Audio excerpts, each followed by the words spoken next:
Honesty is the best policy. খুবই সত্য কথা। Welcome to my channel. আজকের লেসনটা আমাদের নবম দশম শ্রেণী rules of right form of verbs part 19।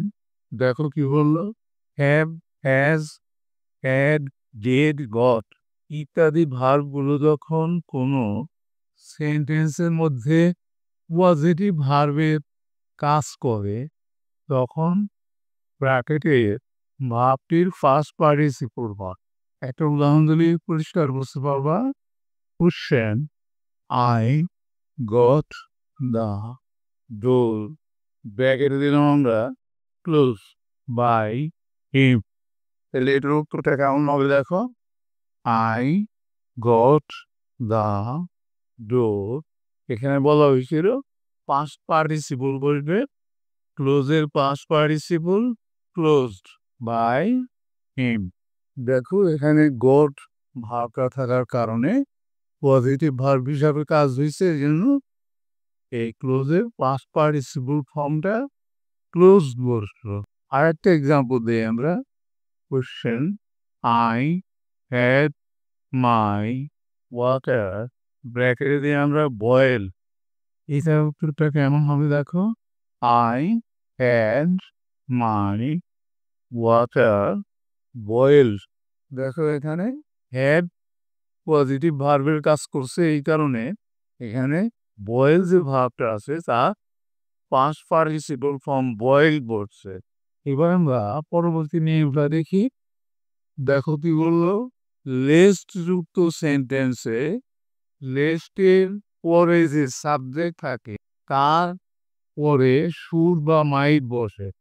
Example দিলে ধারণাটা অনেকখানি পরিষ্কার হবে। দেখো question, he read more lest he, ব্র্যাকেটে দিলাম আমরা ফেল ইন দ্য এক্সাম। দেখো এটার উত্তরটা কেমন হবে, answer he read more lest হি, অবশ্যই একটা শুড অথবা মাইট বসাতে হবে, should fail in the exam. দেখো এখানে লেস্ট আছে, এই কারণে সাবজেক্টের পূর্বে একটা শুড অথবা মাইট বসাতে হবে, এখানে আমরা শুড বসালাম। আর একটা এক্সাম্পল দিয়ে আমরা, question, walk fast lest you, ব্র্যাকেটে দিলাম আমরা মিস দ্য ট্রেন। দেখো এর অ্যান্সারটা কেমন হয়, walk fast lest you should miss the train, দ্রুত হাঁটো যাতে করে ট্রেনটা ফেল না করো। দেখো এখানে লেস্ট আছে, এখানে ভার্ব ছিল মিস, এই ভার্বের আগে একটা শুড বসলো অথবা এখানে মাইট বসালেও পারতাম আমরা, হয়ে গেল এটা। এবার আমরা আর একটা নিয়ম দেখব, এটাই আজকের শেষ নিয়ম। বলবো দেখো, ওয়াইলের ঠিক পরেই ব্র্যাকেটের মধ্যে যে ক্রিয়া থাকে তার সাথে আইএনজি যোগ হয়, কিন্তু ওয়াইলের পরে সাবজেক্ট থাকে, ওয়াইলের অংশটি কন্টিনিউয়াস টেন্স হয়। এক্সাম্পল দিলে ভালো বুঝতে পারবা। এক্সাম্পল দিই আমরা, কোশ্চেন, ওয়াইল, ব্র্যাকেটে দিলাম আমরা walk at the station waiting। দেখো এটার অ্যান্সারটা কেমন হবে, while walking at the station I met him। দেখো while-এর পরে কিন্তু ভার্ব আসছে ওয়াক, এই কারণে এই ভার্বের সাথে আইএনজি যুক্ত হয়েছে ওয়াকিং, আর বাকি সব কিছু কিন্তু ঠিক রয়েছে।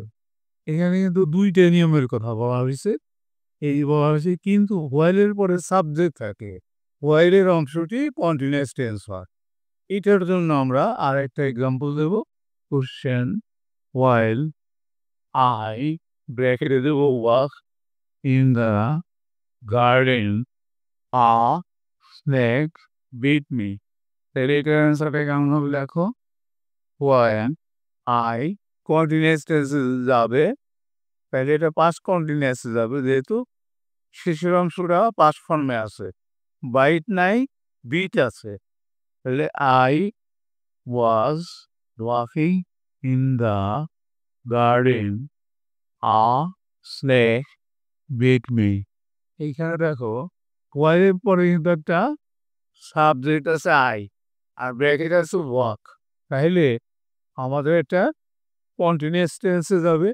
আবার এই পাশে এ স্নেক বিট মি, এখানে দেখো পাস্ট ইন এ বিট আছে, তাহলে এটা আমাদের যাবে পাস্ট কন্টিনিউয়াস টেন্সে। এই কারণে ওয়াজ আসলো ওয়াজ ওয়াকিং।